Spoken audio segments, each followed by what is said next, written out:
Okay.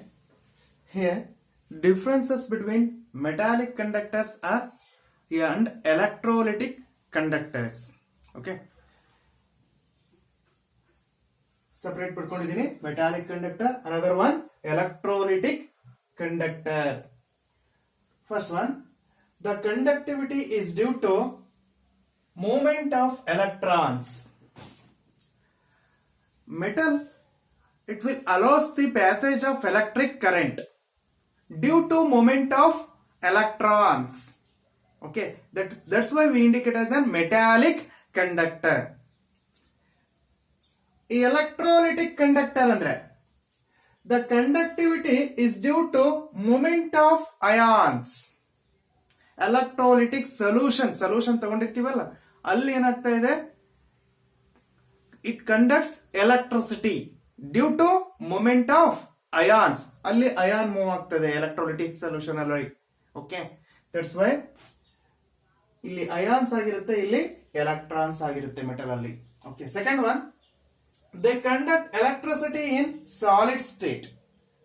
Almost all metals ಅಥವಾ metal ಏನಿದಾವಲ್ಲ ಅವೆಲ್ಲ ಕೂಡ ಸಾಲಿಡ್ ಸ್ಟೇಟ್ ಅಲ್ಲಿ ಇರ್ತವೆ. It will conducts electricity in the solid state.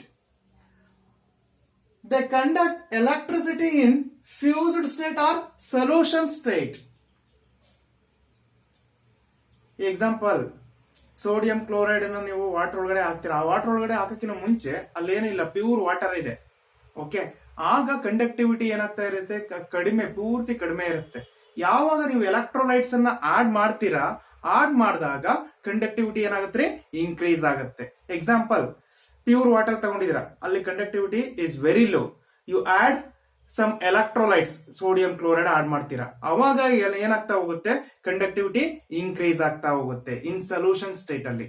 Okay, that's why they conduct electricity in fused or solution state. Okay, next metallic conductor ಅಲ್ಲಿ third one, no chemical change takes place. Electricity ಏನಾದ್ರೂ ನಾನು pass ಮಾಡೋದ್ರಿಂದ metal ಹೇಗಿರುತ್ತೋ ಹಾಗೆ ಇರುತ್ತೆ. ಈಗ example, aluminium foil ತಗೊಂಡಿದ್ದೀರಾ, aluminium wire ತಗೊಂಡಿರ್ತೀರಾ, ಅದು ಎಲೆಕ್ಟ್ರಿಸಿಟಿ ಏನಾಗುತ್ತೆ, ಅದ್ರ ಮುಖಾಂತರ ಮೂವ್ ಆಗ್ತಾ ಇರುತ್ತೆ. ಅಲ್ಯೂಮಿನಿಯಂ ಏನಾದ್ರೂ ಬೇರೆ ಚೇಂಜ್ ಆಗುತ್ತಾ, ಕೆಮಿಕಲ್ ಏನಾದ್ರೂ ಚೇಂಜ್ ಆಗಿ ಅಲ್ಯೂಮಿನಿಯಂ ಇರೋದು ಬೇರೆ ಕಾಂಪೌಂಡ್ ಆಗುತ್ತಾ? No. That's why no chemical change takes place. Here chemical change takes place. Example, ಎರಡು ಎಲೆಕ್ಟ್ರೋಡ್ ಅನ್ನ ಡಿಪ್ ಮಾಡಿದೀರಾ ಸೂಟಬಲ್ ಸೊಲ್ಯೂಷನ್ ಒಳಗಡೆ. ಎಕ್ಸಾಂಪಲ್, ಡೇನಿಯಲ್ ಸೆಲ್ ಹೇಳೋಣ, ಅಥವಾ ಬೇರೆ ಅನದರ್ ಸೆಲ್, ಯಾವ್ದೋ ಒಂದು ಸೆಲ್ ಇದೆ, ಸೆಲ್ ಎಲೆಕ್ಟ್ರೋಲೈಟಿಕ್ ಸೆಲ್ ಅನ್ನು ಏನ್ ಮಾಡಿದೀರಾ, ರೆಡಿ ಮಾಡ್ಕೊಂಡಿದೀರಾ, 2 ಎಲೆಕ್ಟ್ರೋಡ್ ಡಿಪ್ ಮಾಡಿದೀರಾ. ಅಲ್ಲಿ ಏನಾಗ್ತಾ ಇದೆ, ಕೆಮಿಕಲ್ ರಿಯಾಕ್ಷನ್ ನಡೀತಾ ಇದೆ. ಕೆಮಿಕಲ್ ರಿಯಾಕ್ಷನ್ ನಡೀತಾ ಇದೆ ಅಂದ್ರೆ ಒಂದು ಅಡ್ಸಾರ್ಪ್ಷನ್ ಆಗ್ತಾ ಹೋಗುತ್ತೆ, ಅಂದ್ರೆ ಮೆಟಲ್ ಮೇಲೆ ಅಡ್ಸಾರ್ವ್ ಆಗ್ತಾ ಹೋಗುತ್ತೆ ಕೆಲವೊಂದು ಅಯಾನ್ಸ್, ಇನ್ನೊಂದು ಎಲೆಕ್ಟ್ರೋಡ್ ಮೇಲೆ ಅದರಲ್ಲಿ ಇರ್ತಕ್ಕಂಥ ಅಯಾನ್ಸ್ ಲಾಸ್ ಆಗ್ತಾ ಹೋಗುತ್ತೆ. ಓಕೆ, ಒಂದರಲ್ಲಿ ಲಾಸ್ ಆಗುತ್ತೆ, ಇನ್ನೊಂದರಲ್ಲಿ ಗೇನ್ ಆಗ್ತಾ ಇದೆ. ಒಂದು ಆಕ್ಸಿಡೇಷನ್ ಆಗ್ತಾ ಇದೆ, ಒಂದರಲ್ಲಿ ರಿಡಕ್ಷನ್ ಆಗ್ತಾ ಇದೆ. ಹಾಗಾಗಿ ಅದರಲ್ಲಿ ಇರ್ತಕ್ಕಂಥ ಕಾಂಪೋಸಿಷನ್ ಕೂಡ ಏನಾಗ್ಬೋದು, ಚೇಂಜ್ ಆಗ್ಬೋದು. ಚೇಂಜ್ ಆಗುತ್ತೆ, ಆಗ್ಬಹುದಲ್ಲ, ಚೇಂಜ್ ಆಗುತ್ತೆ ಯಾವಾಗ ಎಲೆಕ್ಟ್ರೋಲಿಟಿಕ್ ಕಂಡಕ್ಟರ್ ಇದ್ದಾಗ. Okay, that's why chemical change takes place in electrolytic conductor. Okay, next one, conductivity decreases with increasing temperature. Example, aluminium wire ಅನ್ಕೊಳ್ಳೋಣ, ಅದನ್ನ ಹೀಟ್ ಮಾಡ್ತಾ ಇದ್ದೀನಿ ಅಂದ್ರೆ ಎಲೆಕ್ಟ್ರಿಸಿಟಿ ಕೂಡ ಮೂವ್ ಆಗ್ತಾ ಇದೆ ಅದರಲ್ಲಿ. ಆಗ ಟೆಂಪರೇಚರ್ ಏನಾದ್ರೂ ಇನ್ಕ್ರೀಸ್ ಆಗ್ತಾ ಇದೆ ಅಂತಂದ್ರೆ ಕಂಡಕ್ಟಿವಿಟಿ ಏನಾಗ್ತಾ ಹೋಗುತ್ತೆ, ಡಿಕ್ರೀಸ್ ಆಗ್ತಾ ಹೋಗುತ್ತೆ. ಯಾವ್ದ್ರಲ್ಲಿ, ಮೆಟಾಲಿಕ್ ಕಂಡಕ್ಟರ್ ಅಲ್ಲಿ. But in case of electrolytic conductor, conductivity increases with increasing temperature. Temperature increase ಮಾಡಿದಾಗೆಲ್ಲ ಕಂಡಕ್ಟಿವಿಟಿ ಏನಾಗ್ತಾ ಹೋಗುತ್ತೆ, ಇನ್ಕ್ರೀಸ್ ಆಗ್ತಾ ಹೋಗುತ್ತೆ in case of electrolytic conductor. Next, metals do not decompose. ನಾನು ಹೇಳಿದೆ, ಮೆಟಲ್ ಹೇಗಿರುತ್ತೋ ಹಾಗಿರುತ್ತೆ, ಅದು ಡಿಕಂಪೋಸ್ ಆಗೋದಿಲ್ಲ. ಅದ್ರ ಮುಖಾಂತರ ಏನಾಗ್ತಾ ಇರುತ್ತೆ, ಎಲೆಕ್ಟ್ರಾನ್ ಪಾಸ್ ಆಗ್ತಾ ಇರುತ್ತೆ ಅಷ್ಟೇ, ಕರೆಂಟ್ ಪಾಸ್ ಆಗ್ತಾ ಇರುತ್ತೆ. But here electrolytes decomposes into metal ions. ನಾನು ಹೇಳಿದೆ, ಪ್ಯೂರ್ ಸಬ್ಸ್ಟೆನ್ಸ್ ತಗೊಂಡಿರ್ತೀರಾ ಲಿಕ್ವಿಡ್ ನ, ಆಗ ಏನಾಗಿರುತ್ತೆ, ಕಂಡಕ್ಟಿವಿಟಿ ಲೆಸ್ ಇರುತ್ತೆ. ಯಾವಾಗ ನೀವು ಎಲೆಕ್ಟ್ರೋಲೈಟ್ಸ್ ಆಡ್ ಮಾಡ್ತೀರಾ, that electrolytes dissolved in the solvent to formation of a solution. On that time conductivity will be increases. Okay, ಅಲ್ಲಿ ಏನಾಗ್ತಾ ಹೋಗುತ್ತೆ, electrolytes decomposes into metal ions. Metal ions ಆಗಿ ಫಾರ್ಮೇಶನ್ ಆಗಿರುತ್ತೆ. Okay, next 6th one, no transfer of matter takes place. Example, copper, aluminum and then platinum. Metal ಹೇಗಿರುತ್ತೋ ಹಾಗೆ ಇರುತ್ತೆ, ಯಾವುದೇ ತರ ಟ್ರಾನ್ಸ್ಫಾರ್ಮೇಶನ್ ನಡೆಯಲ್ಲ, ಇಲ್ಲಿ ಟ್ರಾನ್ಸ್ಫರ್ ಆಗೋದಿಲ್ಲ, ಹೇಗಿರುತ್ತೋ ಹಾಗೆ ಇರುತ್ತೆ. ಎಲೆಕ್ಟ್ರಿಸಿಟಿ ಮಾತ್ರ ಏನಾಗುತ್ತೆ, ಪಾಸ್ ಆಗುತ್ತೆ ಮೆಟಲ್ಸ್ ಅಲ್ಲಿ ಅಥವಾ ಮೆಟಾಲಿಕ್ ಕಂಡಕ್ಟರ್ ಒಳಗಡೆ. Next here transfer of matter takes place. ನಾನು ಹೇಳಿದೆ ಒಂದು ಆಕ್ಸಿಡೇಷನ್ ನಡೀತಾ ಇದೆ, ಇನ್ನೊಂದು ರಿಡಕ್ಷನ್ ನಡೀತಾ ಇದೆ, ಎಲ್ಲ ಎಲೆಕ್ಟ್ರೋಡ್ ರಿಯಾಕ್ಷನ್ ಪ್ರೋಸೆಸ್ ನಡೀತಾ ಇದೆ ಅಂದ್ರೆ ಅಲ್ಲಿ ಕೆಮಿಕಲ್ ಚೇಂಜ್ ಆಗ್ತಾ ಇರುತ್ತೆ. ಕೆಮಿಕಲಿ ಚೇಂಜ್ ಆಗ್ತಾ ಇದೆ ಅಂತಂದ್ರೆ ಮ್ಯಾಟರ್ ಕೂಡ ಏನಾಗಬಹುದು, ಟ್ರಾನ್ಸ್ಫರ್ ಆಗೋ ಸಾಧ್ಯತೆ ಇದೆ.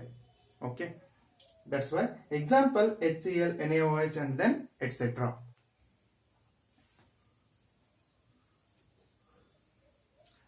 ಓಕೆ, ಡಿಫ್ರೆನ್ಸ್ ಅನ್ನ ಅಬ್ಸರ್ವ್ ಮಾಡಿ, ಇದರಲ್ಲಿ ನಿಮಗೆ ಅರ್ಥ ಆಗುತ್ತೆ ನೀಟಾಗಿ ಮೆಟಾಲಿಕ್ ಕಂಡಕ್ಟರ್ ಅಂದ್ರೆ ಏನು, ಎಲೆಕ್ಟ್ರಾಲಿಟಿಕ್ ಕಂಡಕ್ಟರ್ ಅಂದ್ರೆ ಏನು. ಓಕೆ,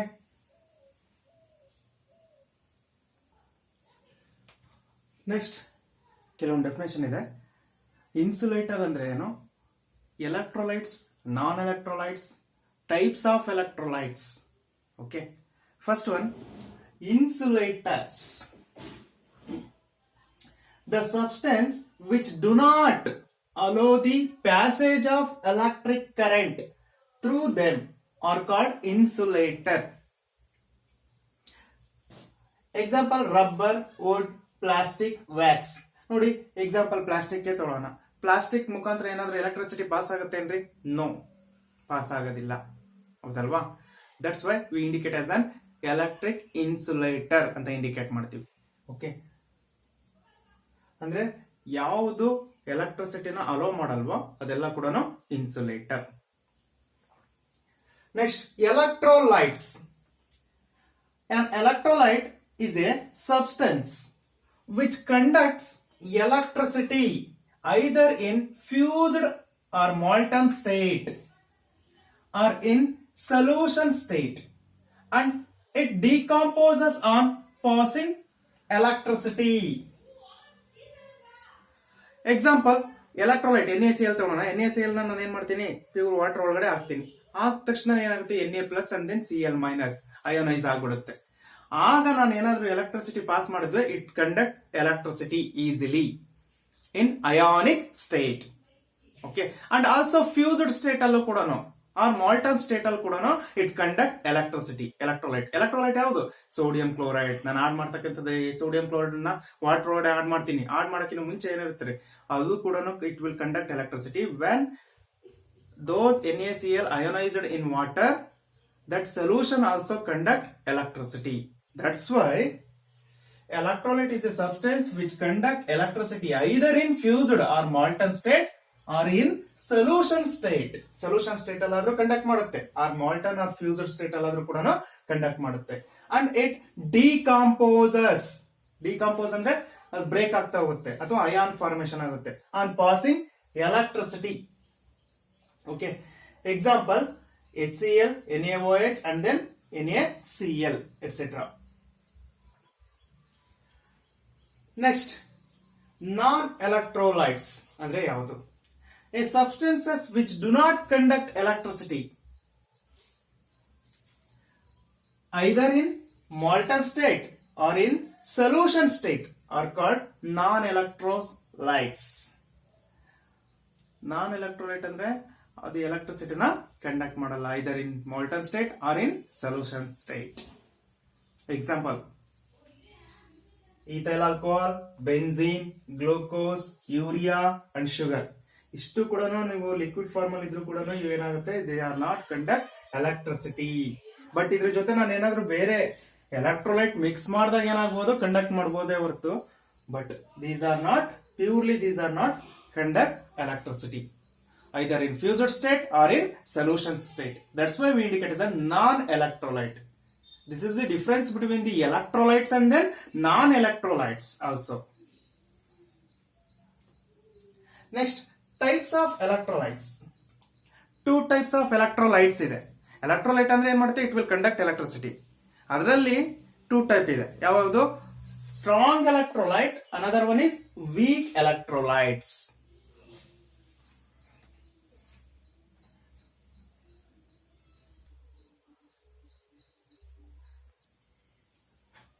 ಓಕೆ, ಎಲೆಕ್ಟ್ರೋಲೈಟ್ ಅಂತ ಅಂದ್ರೆ ನಾನು ಎಕ್ಸಾಂಪಲ್ ನಾನು ಏನ್ ಹೇಳಿದೆ, ಪ್ಯೂರ್ ಲಿಕ್ವಿಡ್ ತಗೊಂಡಿದ್ದೀನಿ, ಪ್ಯೂರ್ ಲಿಕ್ವಿಡ್ ಅಥವಾ ವಾಟರ್ ತಗೊಂಡಿದ್ದೀನಿ, H2O ಅನ್ಕೋಣ. ವಾಟರ್ ತಗೊಂಡಿದ್ದೀನಿ ಅಂದ್ರೆ ಇಲ್ಲಿ ಏನಾಗಿರುತ್ತೆ, ಇದರ ಕಂಡಕ್ಟಿವಿಟಿ ವೆರಿ ಲೆಸ್. ನಾನೇನ್ ಮಾಡ್ತೀನಿ, NaCl ಸೋಡಿಯಂ ಕ್ಲೋರೈಡ್ ಅನ್ನ ಇದ್ರೊಳಗಡೆ ವಾಟರ್ ಒಳಗಡೆ ಆಡ್ ಮಾಡ್ತೀನಿ. ಆಗ ಏನಾಗುತ್ತೆ, NaCl give rise to Na++Cl minus, metal ion concentration ಏನಾಗುತ್ತೆ, ಇನ್ಕ್ರೀಸ್ ಆಗುತ್ತೆ. ಆಗ ಕಂಡಕ್ಟಿವಿಟಿ ಏನಾಗುತ್ತೆ, ಇನ್ಕ್ರೀಸ್ ಆಗುತ್ತೆ. ಯಾವ ಎಲೆಕ್ಟ್ರೋಲೈಟ್, ಇದನ್ನ ಎಲೆಕ್ಟ್ರೋಲೈಟ್ ಅಂತ ಇಂಡಿಕೇಟ್ ಮಾಡ್ತೀನಿ. ಈ ಸಾಲ್ಟ್ ಅನ್ನ, ಸೋಡಿಯಂ ಕ್ಲೋರೈಡ್ ನಾನು ಏನ್ ಆಡ್ ಮಾಡ್ತಾ ಇದೀನಲ್ಲ ಅದನ್ನ ಎಲೆಕ್ಟ್ರೋಲೈಟ್. ಕಂಪ್ಲೀಟ್ಲಿ ಯಾವ್ದು ಅಯೋನೈಸ್ ಆಗುತ್ತೋ it conducts electricity, it's more. Okay, ಈಸಿಯಾಗಿ ಎಲೆಕ್ಟ್ರಿಸಿಟಿನ ಕಂಡಕ್ಟ್ ಮಾಡುತ್ತೆ. ಇನ್ ಕೇಸ್ ಏನಾದ್ರು ನಾನು ಆಡ್ ಮಾಡ್ತಕ್ಕಂಥ ಎಲೆಕ್ಟ್ರೋಲೈಟ್ ಅದು ಕಂಪ್ಲೀಟ್ ಆಗಿ ಅಯೋನೈಸ್ ಆಗ್ತಾ ಇಲ್ಲ, ಪಾರ್ಷಿಯಲಿ ಅಯೋನೈಸ್ ಆಗ್ತಾ ಇದೆ. ವಾಟರ್ ಒಳಗಡೆ ಅಥವಾ ಯಾವುದೋ ಒಂದು ಸೊಲ್ಯೂಷನ್ ಸಾಲ್ವೆಂಟ್ ಒಳಗಡೆ ಪಾರ್ಷಿಯಲ್ ಅಯೋನೈಸ್ ಆಗ್ತಾ ಇದೆ. ಆಗ they are not easily conduct electricity ಅಥವಾ weakly conduct electricity. Strongly conduct electricity ಅಂದ್ರೆ strongly conduct electricity, easily it will allows the electricity. ಯಾವಾಗ ಈಸಿಯಾಗಿ ಎಲೆಕ್ಟ್ರಿಸಿಟಿನ ಅಲೋ ಮಾಡುತ್ತೆ, ನಾವು ಆಡ್ ಮಾಡ್ತಕ್ಕಂಥ ಎಲೆಕ್ಟ್ರೋಲೈಟ್ ಕಂಪ್ಲೀಟ್ಲಿ ಅಯೋನೈಸ್ ಆಯ್ತು ಅಂದ್ರೆ. ನಾವು ಆಡ್ ಮಾಡ್ತಕ್ಕಂಥ ಎಲೆಕ್ಟ್ರೈಟ್ ಇದ್ರೊಳಗಡೆ ಕಂಪ್ಲೀಟ್ಲಿ ಅಯೋನೈಸ್ ಆಗಲ್ಲ. ಆ ತರ ಕಾಂಪೋನೆಂಟ್ ಏನ್ ಮಾಡುತ್ತೆ, ಇಟ್ ವಿಲ್ ರಿಸೀವ್ಸ್ ವೀಕ್ಲಿ. ಯಾವ್ದನ್ನ ರಿಸೀವ್ ಮಾಡ್ತಾ ಇದೆ, ಎಲೆಕ್ಟ್ರಿಸಿಟಿನ. ಓಕೆ, ಈಗ ನೋಡಿ ಇಲ್ಲಿ ಫಸ್ಟ್ ಒನ್ ಸ್ಟ್ರಾಂಗ್ ಎಲೆಕ್ಟ್ರೋಲೈಟ್ ಹೀಗಿದೆ. Strong electrolyte is one which undergo complete ionization in aqueous solution at moderate concentration. ನೋಡಿ ಇಲ್ಲಿ NaCl ಆಡ್ ಮಾಡಿದೆ ಅಂದ್ರೆ ಕಂಪ್ಲೀಟ್ಲಿ ಅಯೋನೈಸ್ ಆಗ್ತಾ ಇದೆ. ಅಯೋನೈಸ್ ಆಗ್ತಾ ಇದೆ ಅಂದ್ರೆ ಇಟ್ ವಿಲ್ ಕಂಡಕ್ಟ್ ಎಲೆಕ್ಟ್ರಿಸಿಟಿ ಅಥವಾ strongly conduct electricity. Example, strong acids like HCl, HNO3, H2SO4 acids ಅಲ್ಲಿ ಹೇಳೋದಾದ್ರೆ. Next strong basis like NaOH, KOH. Salt solution ಅಥವಾ salt solution like NaCl, KCl ಅಥವಾ sodium chloride and potassium chloride. These are the examples for strong electrolytes. Strong acids ಆದ್ರೂ ಕೇಳಬಹುದು, strong bases ಅಥವಾ strong ಅಥವಾ salt solution. Okay, salt solution ಅಂದಾಗ NaCl, KCl et cetera ಅಂತ indicate ಮಾಡಬೇಕಾಗುತ್ತೆ. ಯಾವ್ದಾದ್ರು ಒಂದು ಎಕ್ಸಾಂಪಲ್ ಅಂದ್ರೆ ಇದರಲ್ಲಿ ಮೂರರಲ್ಲಿ ಯಾವ್ದಾದ್ರು ಎಕ್ಸಾಂಪಲ್ ಕೊಟ್ಟು ನಡೆಯುತ್ತೆ.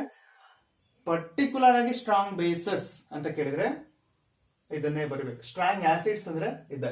ನೆಕ್ಸ್ಟ್ ಸಾಲ್ಟ್ ಸೊಲ್ಯೂಷನ್ ಅಂದ್ರೆ NaCl and then KCl. Next weak electrolytes ಅಂದ್ರೆ ಏನು? A weak electrolyte is one which undergo partial ionization. ಏನ್ರಿ ಇದು?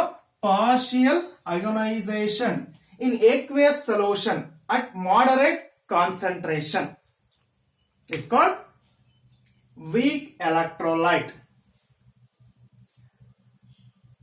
Weak acids, example weak acids like acetic acid, formic acid, citric acid, boric acid, phosphoric acid and also carbonic acids.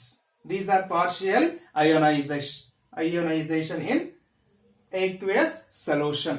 Okay, next weak bases. ಯಾವುದು weak bases? Ammonium hydroxide, zinc hydroxide, okay, aniline, etc. These are weak bases. Weak acids and then weak bases. These are example for weak electrolyte. Weak acids ಯಾವುದು? Next weak bases ಇದು. Okay, ನೆನ್ಪಿಟ್ಕೊಂಡಿರ್ಬೇಕು. ಇದರಲ್ಲಿ strong acids, strong bases and then salt solution. ಇಷ್ಟು ಕೂಡ strong electrolyte ಗೆ example. Next weak acids and then weak bases, weak electrolyte ಗೆ example.